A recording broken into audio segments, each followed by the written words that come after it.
A very warm welcome to all of you. एक बार फिर दोबारा से आप सभी लोगों का स्वागत है और अभिनंदन है। आज हम लोग रैंकिंग एंड टाइम सीक्वेंस को पढ़ने वाले हैं और बेसिकली ये इसका थ्योरी पार्ट है। तो समझना ये है कि ranking and time sequence test के क्वेश्चंस को किस तरीके से, किस अप्रोच के साथ में किया जाए, इस सभी किस किस तरीके के, किस किस टाइप्स के क्वेश्चंस हमें यहाँ पर देखने को मिलते हैं, इन सभी बातों पर आज यहाँ पर चर्चा होने वाली है। Disclaimer: The images, text, and other materials used in our presentations are for educational purposes only. We respect the intellectual property rights of the original creators and owners.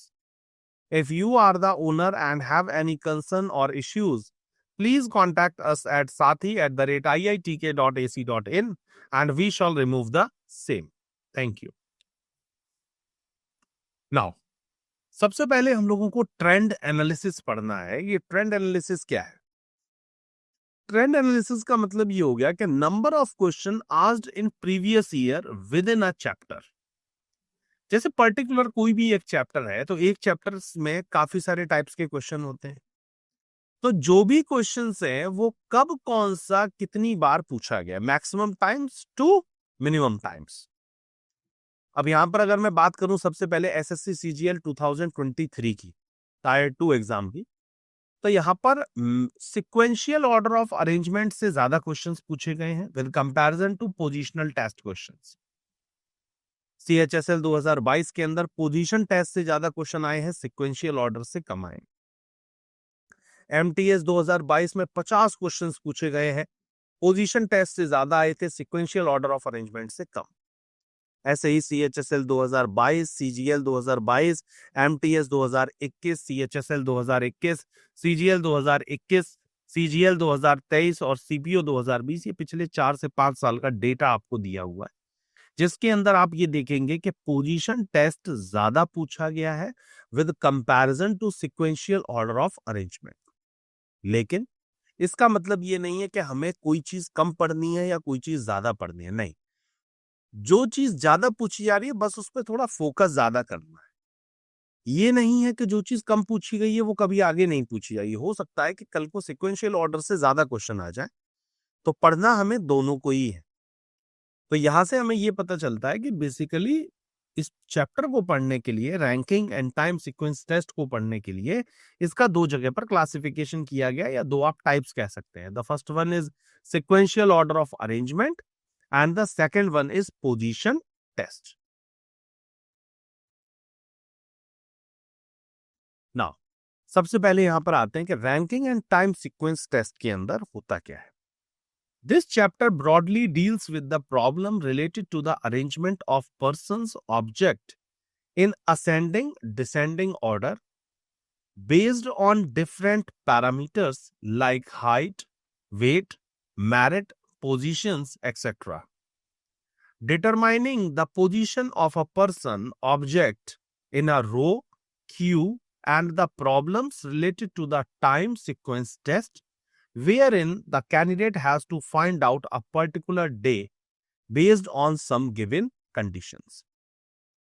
अब बेसिकली होता क्या है यहाँ पर कि आपको यहाँ पर कुछ पर्सन्स की नेम दिए जाएंगे और उनको हाइट के आधार पे, वेट के आधार पे, उनकी मैरिट, उनकी पोजीशंस के बेसिस पर कहीं ना कहीं हमें एक सिक्वेंशियल ऑर्डर के अंदर उन्हें अरेंज करना होता है। और अरेंज करने के बाद में आफ्टर रीअरेंजमेंट जो भी क्वेश्चंस हमसे पूछे जाएंगे उन क्वेश्चंस के हमें आंसर करने होते हैं। Several types of problems based on this section that are asked in various competitive exams are classified as follows. बहुत ही डिफरेंट तरीके की, अलग टाइप्स की जो प्रॉब्लम्स हैं वो सारी की सारी यहां पर पूछी जाएंगी। उनके सभी के हम लोग टाइप्स देखेंगे कि किस किस टाइप्स के क्वेश्चंस पूछे गए हैं एग्जांपल्स के तौर पे। Now the type 1 is sequential order of arrangement. तो सबसे पहले हम लोग पढ़ने जा रहे हैं sequential order of arrangement. This type of question involves determining the sequential order of two or more persons, things on the basis of comparison based on different parameters such as age, height, marks, salary, weight, length, size, etc. These questions are generally given with a set of information in jumbled form, based on which the candidates are required to systematically arrange the given information and determine the sequential order of the arrangement of the various persons or objects. अब यहां पर करना यह है कि आपको age, height, marks, salary, weight, length, size के आधार पर 2 और मोर पर्संस का डेटा दिया जाता है और उसके बारे में इंफॉर्मेशन दी जाती है। आपको इसे सिक्वेंशियल ऑर्डर में सेट करते हुए और जो भी क्वेश्चन इस पर पूछा जाएगा उस क्वेश्चन का आंसर करना होता है।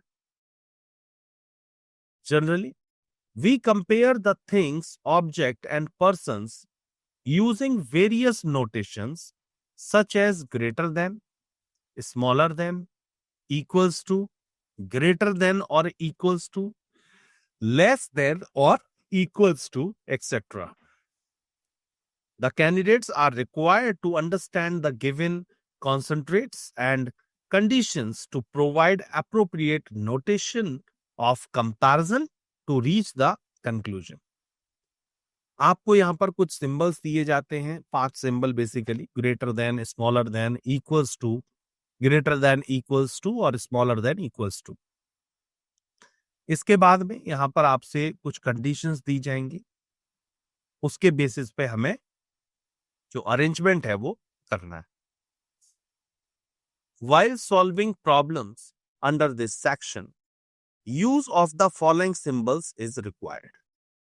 जब हमें ये प्रॉब्लम्स की सॉल्व करना है तो हमें इन सिंबल्स की रिक्वायरमेंट होती है क्वेश्चन सॉल्व करने के लिए।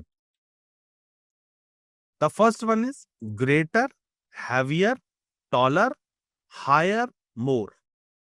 इन सिंबल्स को कौन दिखाता है? जैसे ए है, A is greater than B, means कि ये जितनी भी चीज है वो ग्रेटर, हैवियर, टॉलर, ज्यादा को, कोई भी चीज अगर ज्यादा है, मेरे मार्क्स आपसे ज्यादा है, दैट मीन्स कि मेरी तरफ जो होगा वो सिंबल ओपन होगा, आपकी तरफ सिंबल क्लोज होगा। जो भी चीज बड़ी है उसकी तरफ सिंबल ओपन रहता है। A is greater, heavier, taller, higher, more than B. A जो है वो इन सब चीजों में बी से बड़ा है। तो बिल्कुल यहां पर देखिए दिखाए गए सर्कल हैं दो, तो ए जो है वो बड़ा सर्कल है, बी का छोटा सर्कल है। ए बड़ा है किससे? बी से। ये यहां पर आपको सिंबल्स के तौर पे बताया जा रहा है। आफ्टर दैट सेकंड नंबर पे क्या बताया गया? Smaller, lighter, shorter, lower, less. वहां पर हम इस सिंबल को डिनोट करते हैं। A is smaller than B, means मतलब ए जो है वो छोटा है। अब स्मॉलर कह लीजिए, लाइटर, शॉर्टर, लोअर, लेस, कुछ भी आप इसको यहां पर डिनोट कर सकते हैं। तो A is smaller, lighter, shorter, lower, less than B. तो ए यहां पर छोटा है किससे? बी से। तो ए का सर्कल छोटा है और जो बी का सर्कल है वो बड़ा है, that means A is smaller than B. Now the third one is A is equals to B. अब इक्वल्स टू का मतलब ये क्या हो गया कि ये दोनों ही लोग बराबर हैं। तो A is equals to B on the basis of above mentioned symbols. Following two sequences are used while solving problems. A is equals to B. तो यहां पर आपको ये बताएगा कि A जो है वो B के बिल्कुल बराबर है। जितना बड़ा सर्कल A का है उतना ही बड़ा सर्कल B का है और ये दोनों बिल्कुल एकदम इक्वल्स टू हैं, बिल्कुल बराबर है एक दूसरे को। Now the next one is 5.1.1, that is ascending order sequence. In this sequence, the person are arranged in ascending order of their height, weight, age or any other parameters. Let us see. सबसे पहले अगर किसी को ascending order में लगाना, ascending order का मतलब हो गया छोटे से बड़े की तरफ।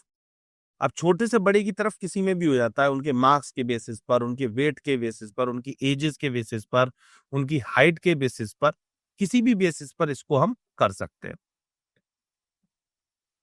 जैसे ये दिया हुआ है कि ए जो है वो सबसे छोटा है, फिर इससे बड़ा कौन है? बी है, बी से बड़ा कौन है? सी है। सी से बड़ा कौन है? डी है। तो ये इस तरीके से यहां पर कंपैरिजन दिखाया गया है। सबसे बड़ा डी, उससे छोटा सी, सी से छोटा बी और बी से भी छोटा ए हो जाता है। Now, next one is 5.1.2 is descending order sequence.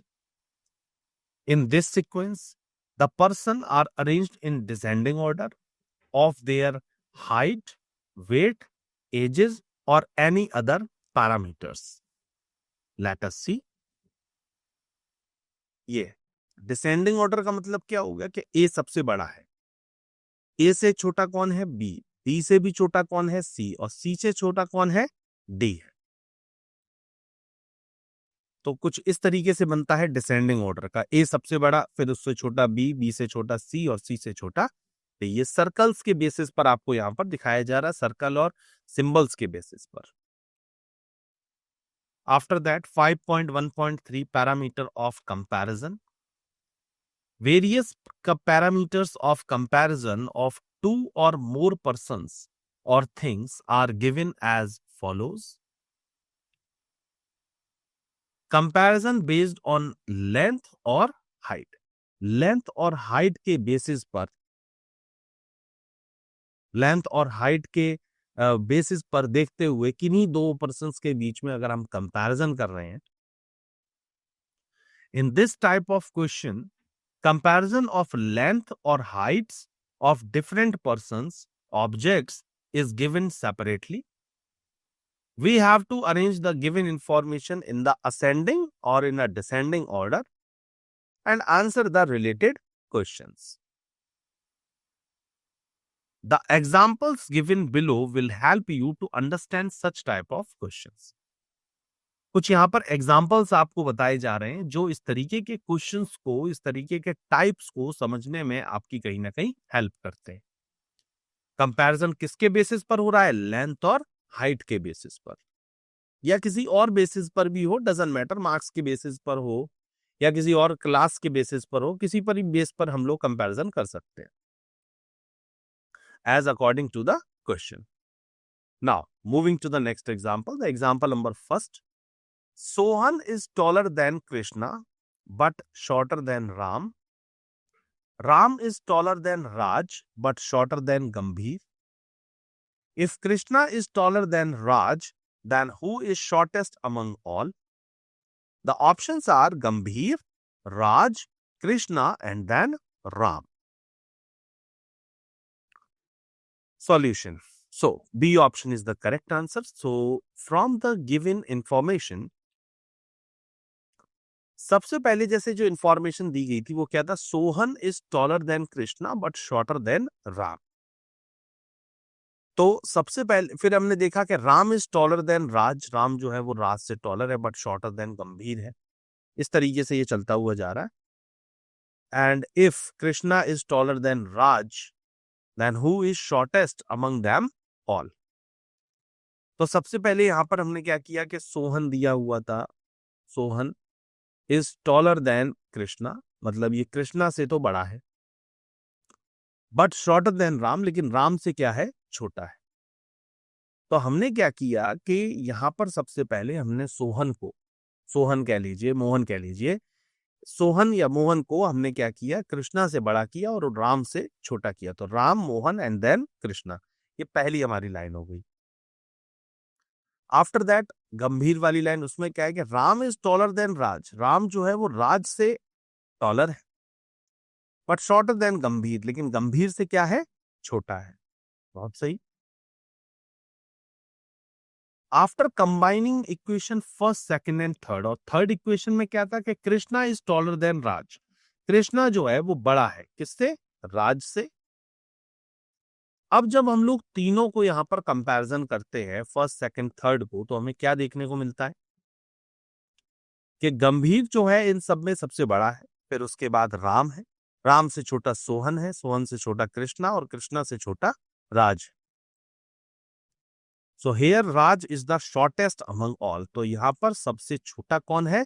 यहां पर सबसे छोटा राज है। So B option is correct answer. इस तरीके से यहां पर इस पैरामीटर के आधार पे हमने इस क्वेश्चन को किया है. Now moving to the next example. Z is taller than Y and V. W is not as tall as V. Y is taller than W. Z is not as tall as X. Then who is the second tallest person? तो second tallest person यहां पर कौन है?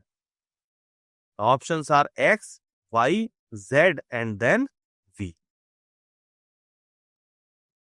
क्या question बोला गया है? उस बेसिस पर जो पॉइंट्स दिए गए हैं उस बेसिस पर क्वेश्चन को सॉल्व करते हैं. Now looking to the solution of this question, option C is the correct answer. From the information given in the question, सबसे पहले जैसे बोला गया था कि Z is taller than Y. Z जो है वो Y से बड़ा है. Y and V, Y और V दोनों से ही बड़ा है. फिर बोला गया W is not as tall as V. W जो है वो V से बड़ा नहीं है, तो मतलब V से छोटा ही होगा. Y is taller than W. Y जो है वो W से बड़ा है. वेरी गुड, ये भी बता दिया गया. Z is not as tall as X. Z जो है वो X जितना बड़ा नहीं है, तो वो भी यहीं पर डायग्राम से बता दिया गया है. On arranging the above data, जब हम इन सभी डेटा को अरेंज करते हैं तो हमने देखा है यहाँ पर कि X सबसे बड़ा है, फिर उसके बाद Z है. Z जो है वो Z के बाद Y है, और इसके बाद हमने देखा कि V जो है वो बड़ा है किससे? W से है. सो Z is the second tallest person. तो Z जो है वो यहाँ पर वो सेकेंड टॉलेस्ट पर्सन है, यही यहाँ पर पूछा भी गया था. So C option is the correct answer. Now moving to the next type, the parameter of comparison के बेसिस पर ही आगे पूछा गया है. अब जो अगला नेक्स्ट आया है वो है कंपैरिजन बेस्ड ऑन एज, मतलब एजेस के कंपैरिजन पर या एज के आधार पर कंपैरिजन करना. In this type of questions, the age of different persons are given in comparison with one another, and we have to arrange the given information in a logical order, either ascending or descending, and answer the question related to the data.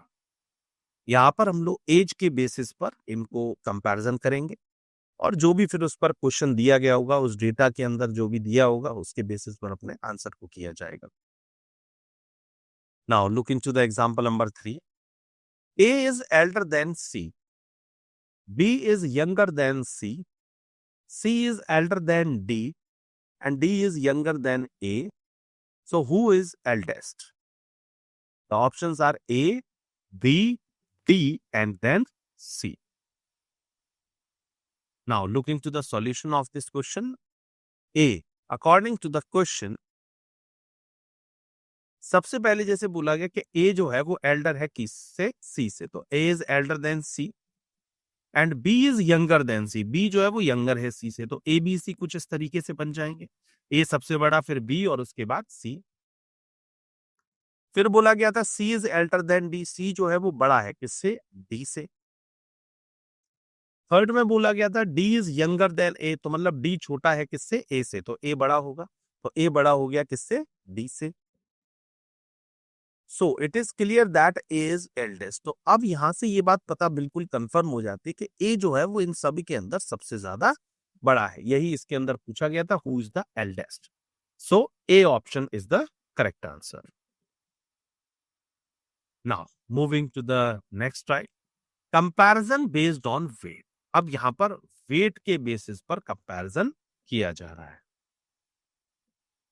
In this type of questions, the weight of different persons are given in comparison with one another, and we have to arrange the given information in the logical order, either ascending or descending, and answer the related questions.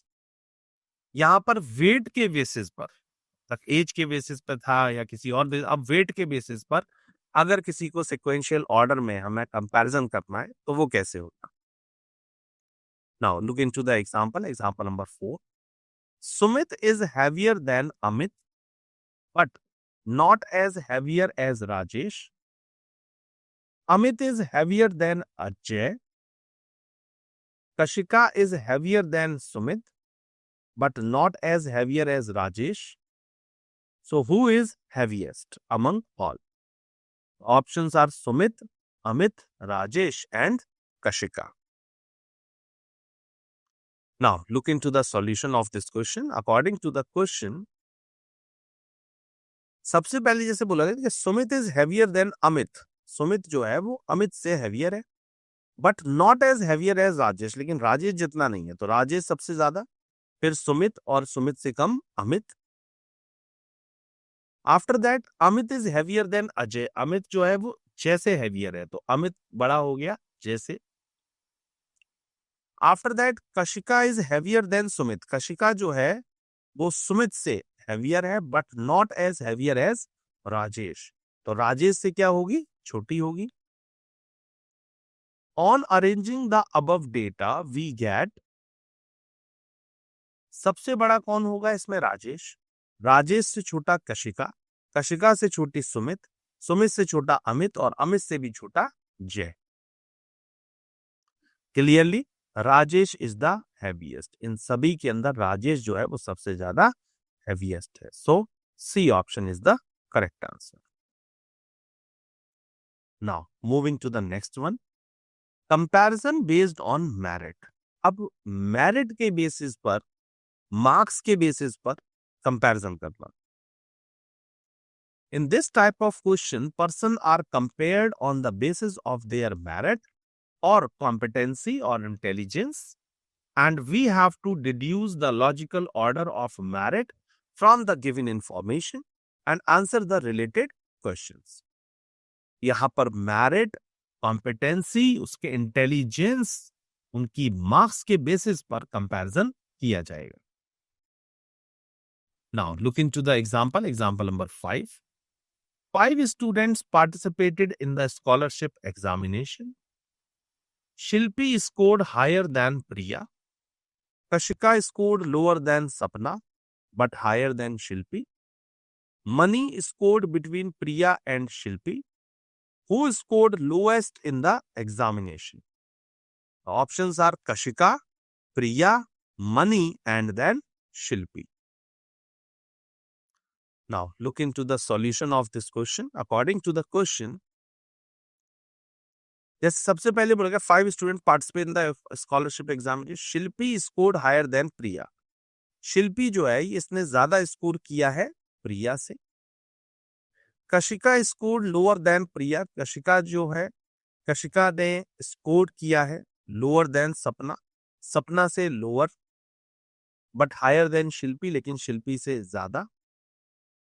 Money scored between Priya and Shilpi, money ने प्रिया और शिल्पी के बीच में रही है. Who scored lowest in the examination, और जो कि सबसे लोएस्ट रही है एग्जामिनेशन के अंदर. On arranging the above data we get, जब सारे डेटा को हम लोग अरेंज करते हैं तो हमें क्या मिलता है, सपना जो है वो सबसे बड़ी है, उससे छोटी कशिका है, कशिका से छोटी शिल्पी, शिल्पी से छोटी मनी और मनी से छोटी Priya. So Priya scored the lowest, Priya ने सबसे ज्यादा लोएस्ट स्कोर किया है. So B option is correct answer. Now moving to the next type, type 2. दो ही टाइप के क्वेश्चन थे, टाइप फर्स्ट के और टाइप सेकंड के. टाइप फर्स्ट था सिक्वेंशियल ऑर्डर का, जो कि इसमें सारे बेसिस पर हमने देख लिया. अब 5.2 में आ रहा है type 2, that is position test. अब इसके अंदर क्या होता है समझते हैं.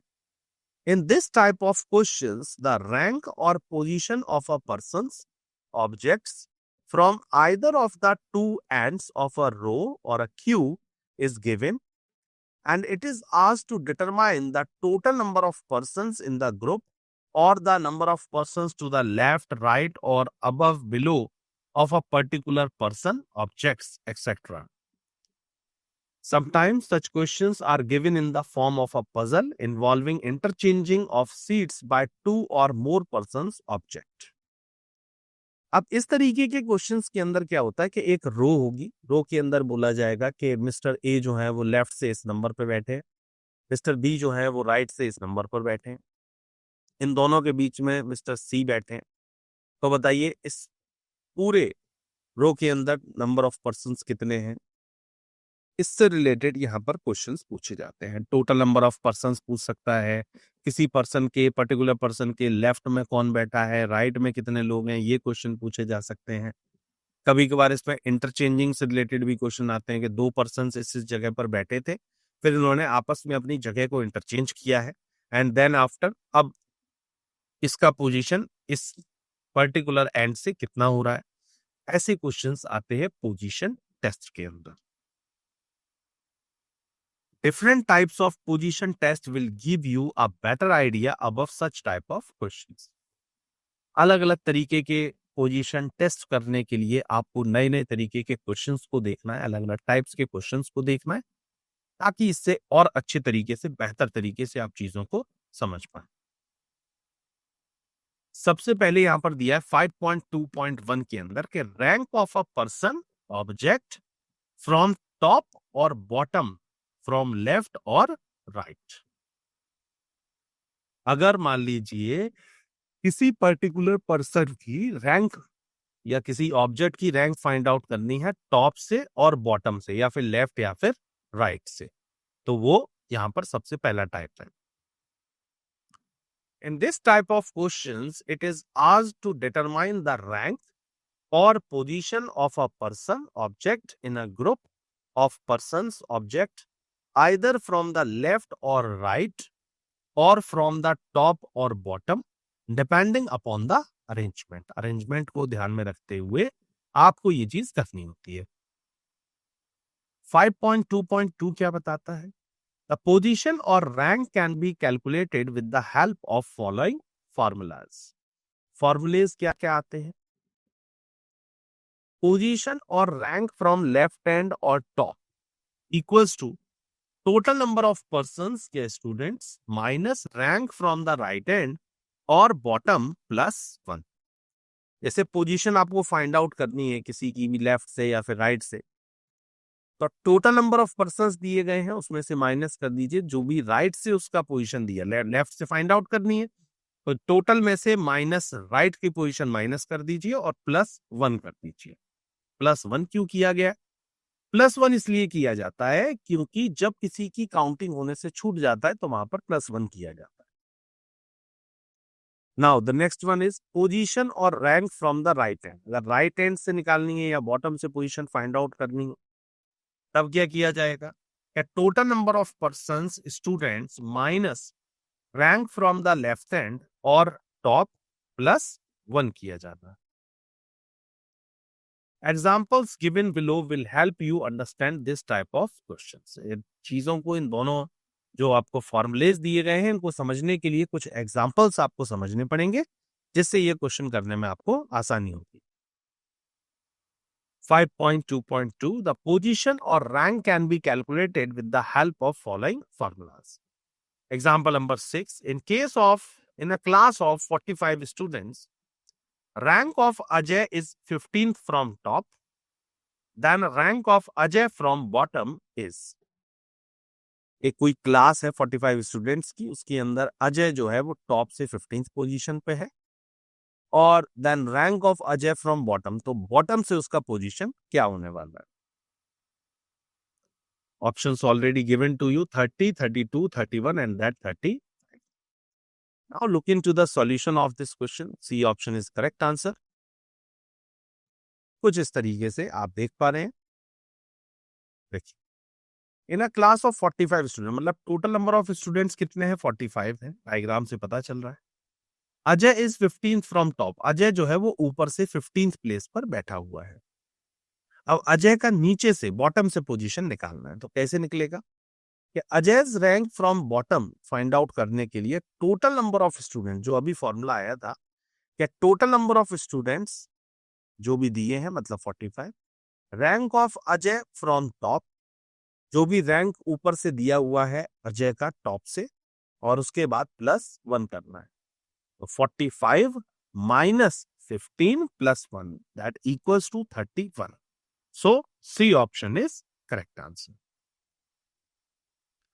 Now moving to the next example.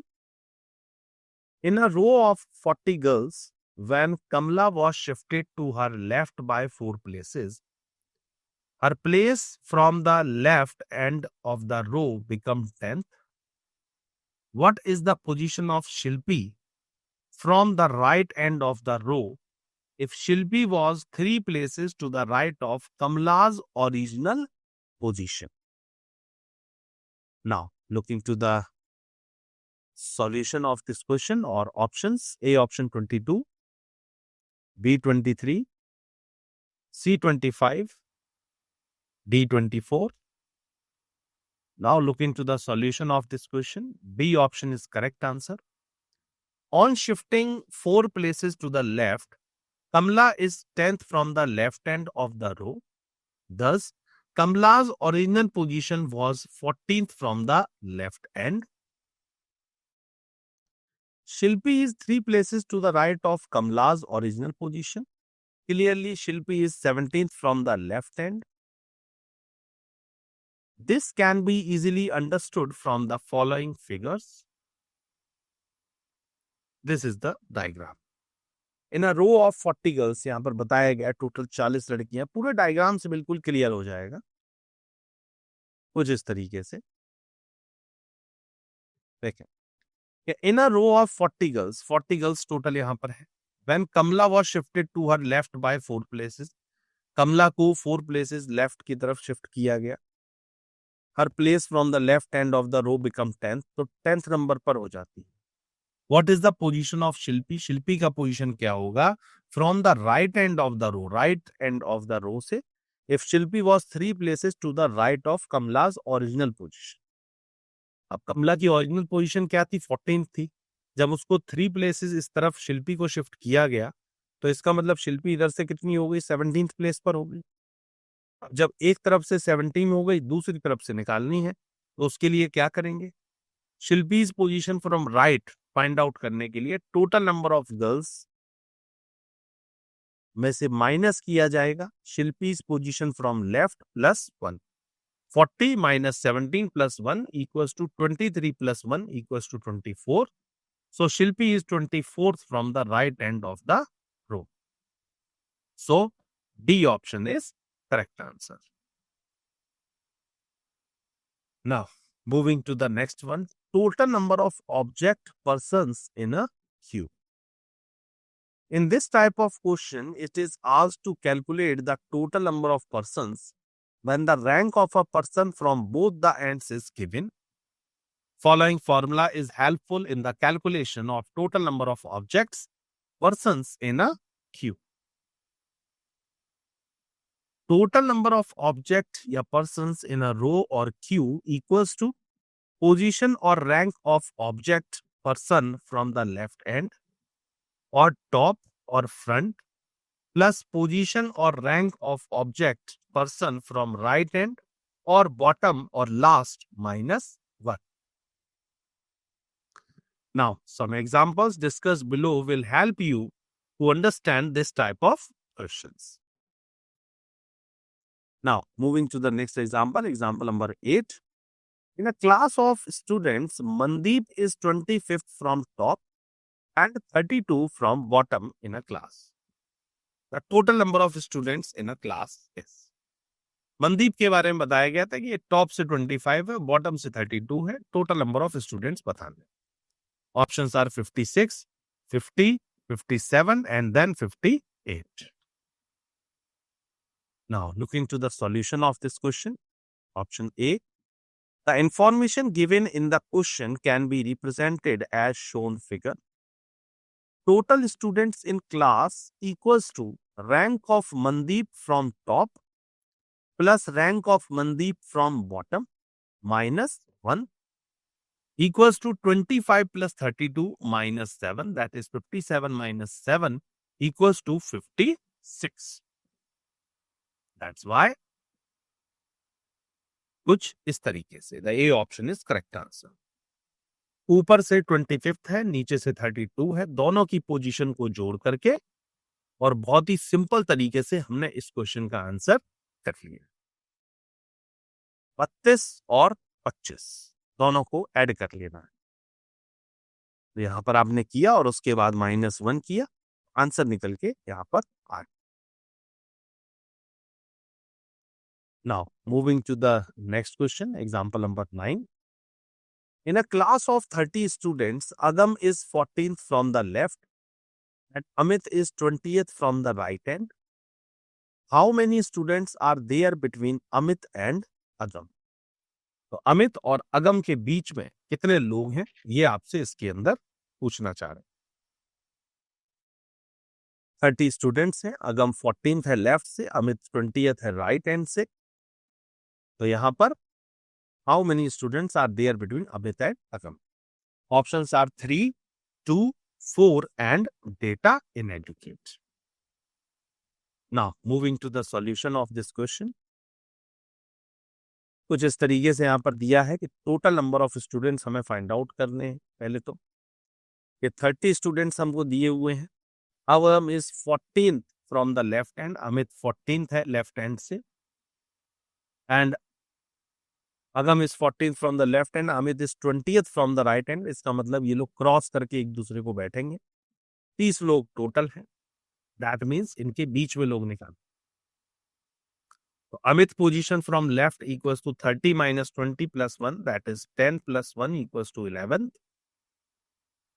Agam position from left equals to 14th.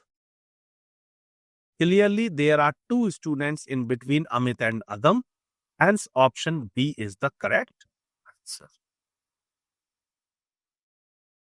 Now, moving to the next example, example number 10. There are 17 girls in a row. The position of girls at the middle or is 9th from the beginning. So, what will be the position of girl at the middle from the end? Options are 9th, 10th, 7th and then 8th. Now, moving to the solution of this question. Here, number of girls are odd.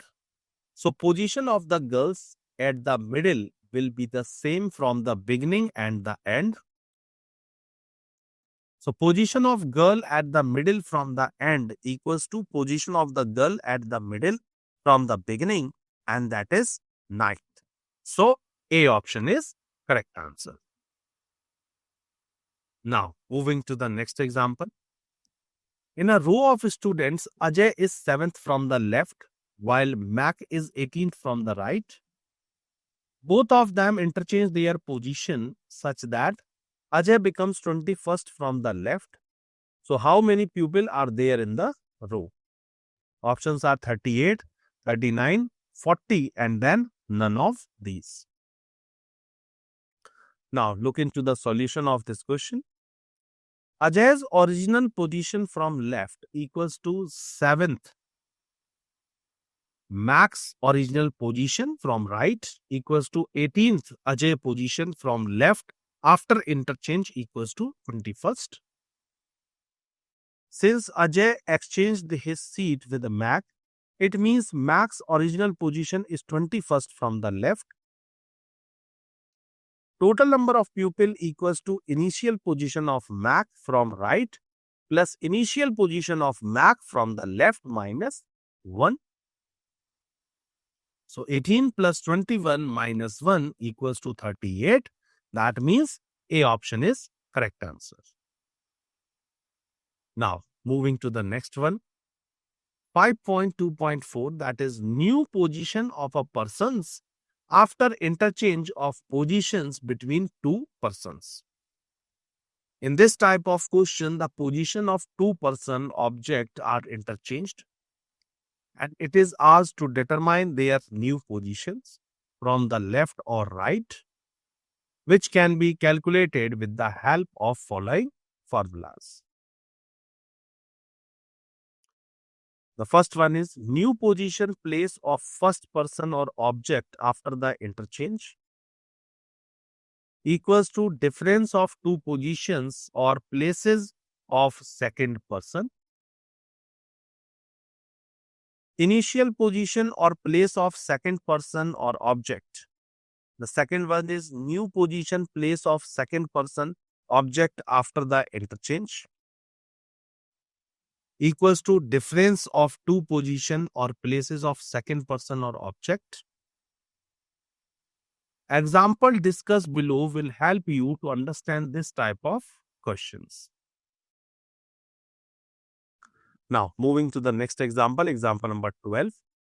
In a queue of boys, J is 10th from left and Veer is 5th from right. The places of J and Veer are interchanged. If the new position of J is 15th from the left, then the new position of Veer from right is. The option is 10, 11th, 12th and then 13th. Solution. A option is correct answer. कुछ इस तरीके से in a queue of J is 10th from left, J जो है वो left से 10th position पर है, वीर इधर से राइट हैंड से है अपने पोजीशन पर. The places of J and Veer are interchange, ये लोग इंटरचेंज कर लेते हैं, तो जे 15th हो जाता है लेफ्ट से. तो इस तरीके से यहाँ पर पोजीशंस इंटरचेंज करते हुए चल रहे हैं. अब यहाँ पर क्वेश्चन पूछा गया है, then the new position of Veer from right is, तो राइट से वीर का पोजीशन क्या बनेगा? New position of Veer from right hand equals to difference of the two position of J plus initial position of Veer. So 15 minus 10 plus 5 equals to 5 plus 5 equals to 10th position. So 10वीं position इसकी निकल के आएगी. So 10 is the right answer. A option is correct answer. In this type of question, total number of persons object between the original and new position of a person object is asked, which can be calculated by the given formula. Total number of persons between two positions equals to new position minus old position minus 1. Example given below will help you to understand this type of questions.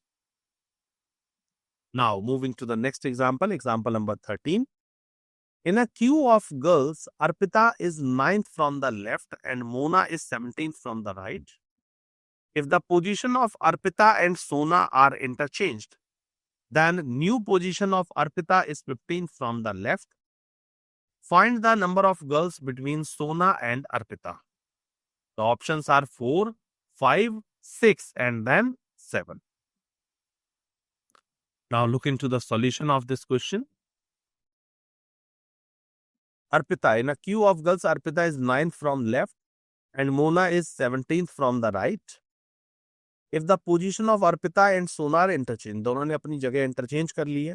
The new position of Arpita is 15th from left. Arpita जो है वो 15th हो जाती है कहाँ से? Left से. Find the number of girls between Sona and Arpita. तो सोना और अर्पिता के बीच में कितनी लड़कियां हैं ये देखना है. अगर आप लेफ्ट हैंड से देखें तो अर्पिता की पोजीशन कितनी है? 9. और फिर दोबारा से लेफ्ट हैंड से एक और पोजीशन अर्पिता की देखें तो अब क्या है? 15. तो 15 और ये क्या है? 9. 15 में से 9 माइनस किया तो क्या आता है? 6. और 6 में से एक माइनस करेंगे तो क्या आता है? 5th. क्योंकि जो 9th पोजीशन पे अर्पिता है उसकी डबल काउंटिंग हो गई है. Total number of persons between Sona and Arpita, that means 15 minus 9 minus 1 equals to 5. So B option is correct answer. Now moving to the next one, 5.2.6, that is number of persons in an alternate order. In these type of question, number of persons standing in an alternate order under certain condition is asked. The candidate is required to analyze the given information and answer the questions accordingly. Examples given below will help you to understand this type of questions. Now, look into the example, example number 14. At a ticket counter, there are 17 persons in a queue. If every second person in the queue is a female, and also in the starting and the end there is a female, then the total number of males in the queue is. Options are 7, 10, 8 and then 9. Now looking to the solution of this question. Option C, queue of 17 persons can be shown as total number of males equals to 8. एक बात समझिए, at a ticket counter there are 17 persons in the queue. If 17 persons अगर खड़े हैं, if every second person in the queue is a female, हर एक दूसरे व्यक्ति जो है वो फीमेल है. And also in the starting, the starting and the end there is a female. Starting और एंड में भी फीमेल है, मतलब फीमेल से ही स्टार्टिंग होगी. और female then male, female male, female male करते हुए 17 पर्सन है वो भी फीमेल ही है. तो इस हिसाब से देखा जाए तो कभी भी इस तरीके का क्वेश्चन आए तो 17 में से 1 डिडक्ट करिए, कितना होता है 8, 16, और 16 को 2 पार्ट में डिवाइड कर दीजिए, दैट इज 8. दैट मीन्स यहाँ पर मेल की संख्या पूछी गई है तो मेल हो जाते हैं 8, और यहीं पर अगर फीमेल्स पूछी जाती तो वो हो जाती 9. That's why C option 8 is your correct answer. Now moving to the next type, maximum and minimum number of persons in a, maximum और मिनिमम पूछा जाए. If position of two persons from the top, from the two opposite ends, and the total number of places between these two positions is given, then maximum number of persons that can be present in the row equals to sum of the position of both persons, number of places in the middle by this diagram. Second one, minimum number of persons that can be present in the row equals to sum of the position of both persons, number of places in the middle minus 2. कुछ इस तरीके से. Examples given below will help you to understand this type of questions. ये जो कुछ आगे जो example आ रहे हैं इससे आपको काफी सारी हेल्प मिलेगी इस तरीके की बातों को समझने के लिए. Now moving to the next example, example number 15. If in a row Sohan is 10th from the left and Sukesh is 13th from the right, and there are 4 persons in between Sohan and Sukesh, then find the maximum and minimum number of persons in the row. The options are 27-18, 27-17, 30-15 and 30-19. Now look into the solution. For maximum number of persons, arrangement in the row will be as follows. If in a row, Sohan is 10th from the left, and Sukesh is 13th from the right. So there are 4 persons between Sohan and Sukesh, and find the maximum and minimum number. Total number of persons equals to sum of position of both the persons. Number of places in the middle equals to 10 plus 13 plus 4 equals to 27.